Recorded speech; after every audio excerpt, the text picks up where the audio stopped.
Assalamualaikum warahmatullahi wabarakatuh. Apa kabar pegiat bola? Nah, di kesempatan konten kali ini saya ingin membahas timnas Indonesia. Bahwasannya di hari ini timnas Indonesia ini sedang mencetak sejarah.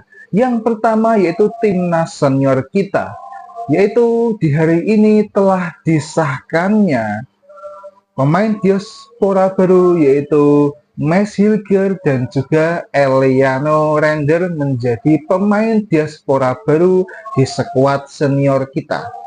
Dan sedangkan di timnas U20 kita juga ini mencetak sejarah dan lolos ke Piala Asia setelah menahan imbang Yaman di pertandingan tadi malam 1-1.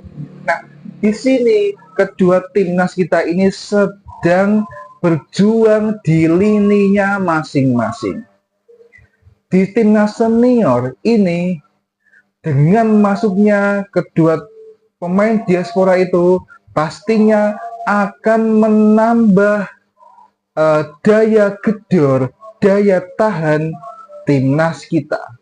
Dan ini sangat diperlukan karena di round 3 itu lawan kita tidaklah tim-tim yang tim-tim yang lemah ya. Itu adalah tim-tim yang hebat dan diunggulkan. Nah, di sini kita memang ini perlu dua pemain diaspora ini untuk pembeda. Kan kita di dua laga yang sudah kita jalani, Australia dan juga Arab Saudi, itu timnas kita memberikan strategi yang berbeda, komposisi yang berbeda pula, sehingga memiliki gaya bermain yang berbeda pula. Begitu juga dengan masuknya dua pemain baru itu akan menyajikan permainan yang berbeda juga pada saat laga melawan Bahrain dan juga Cina. Di situ kemungkinan besar juga akan ada lagi tambahan pemain diaspora baru di skuad kita. Kita nantikan saja ini.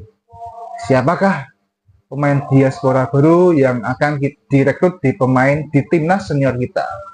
Dan di timnas U20 ini agak menjadi catatan ya. Selain itu kita harus tetap mengapresiasi dengan perjuangan timnas U20 kita, tetapi boleh dong ya kita memberikan kritikan untuk timnas kita. Karena di sini saya harus fair menilai timnas U20 kita yang sudah bertanding tadi malam melawan Yaman.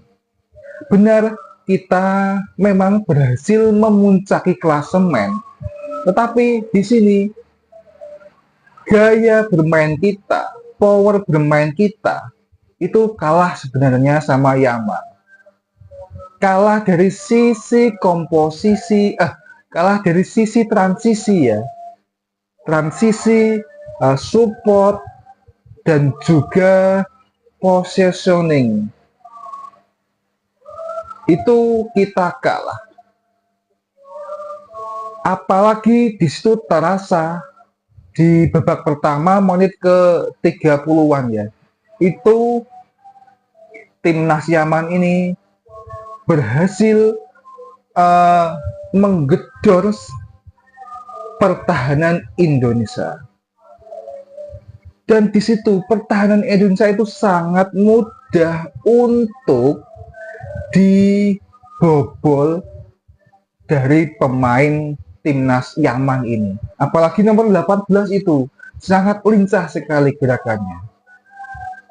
Dan di sisi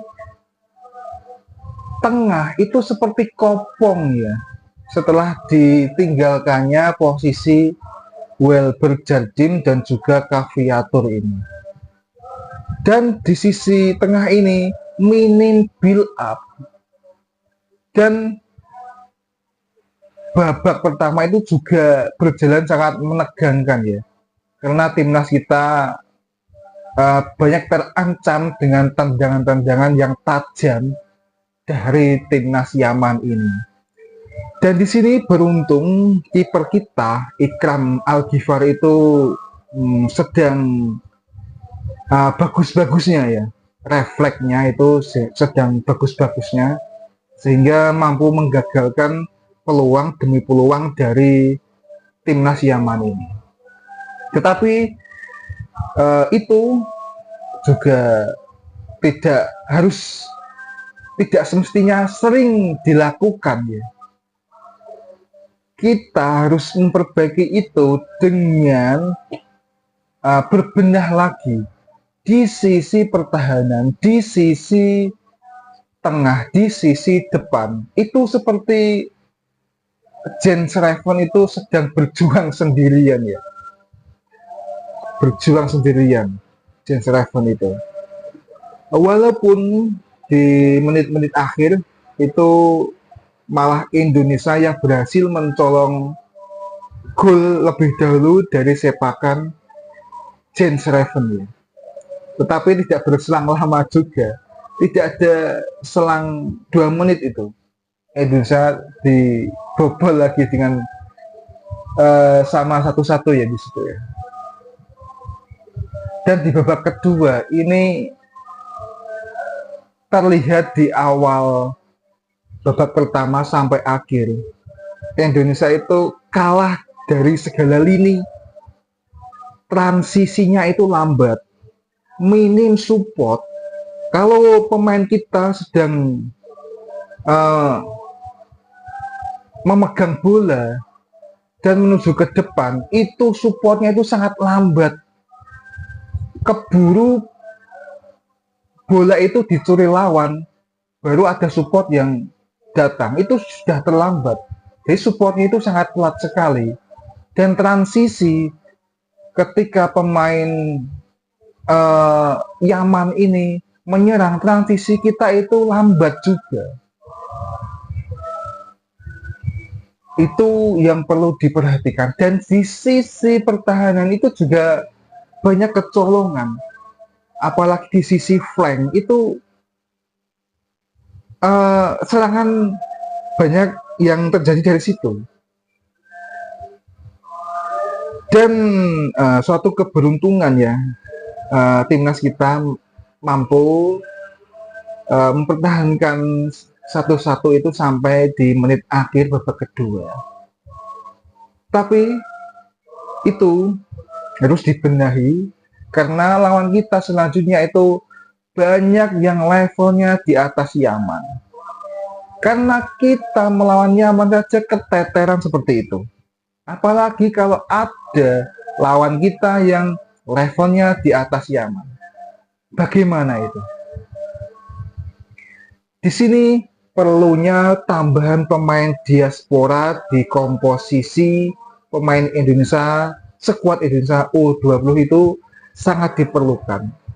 Supaya pertahanan, build up kita, dan juga support kita itu berjalan lebih maksimal. Saya sangat kaget sebenarnya melihat pertandingan tadi malam itu sangat di luar ekspektasi. Kenapa? Supportnya lambat, transisinya lambat, pressingnya itu minim sekali. Bahkan pressing dari pemain Yaman itu lebih gencar dilakukan oleh pemain Yaman ketika kita memegang bola. Itu pressingnya ketat, transisinya juga tepat, pertahanannya juga disiplin. Itu di sisi Yaman. Jadi walaupun kita memuncaki klasemen, itu sebenarnya kalah dari sisi permainan dengan Yaman. Ya, kita harus fair saja menilai. Mungkin kalian juga sudah melihat pertandingan tadi malam. Bagaimana komentar kalian terkait itu? Bisa di komen di kolom komentar ya. Kita diskusi di sini. Nah, mungkin cukup itu ya bro ya, yang ingin saya bahas di konten ini. Semoga kalian suka ya. Kalau kalian menonton sampai di menit ini, semoga kalian suka dengan penyampaian saya ya. Penyampaian saya seperti ini. Semoga kalian suka, semoga kalian terhibur. dan semoga konten ini bisa menemani di sela-sela santai kalian. Nah, mungkin cukup itu. Yang suka dengan konten ini bisa diklik like, komen, subscribe, dan share ke teman-teman kalian. Oke, salam bahagia pula. Wassalamualaikum warahmatullahi wabarakatuh.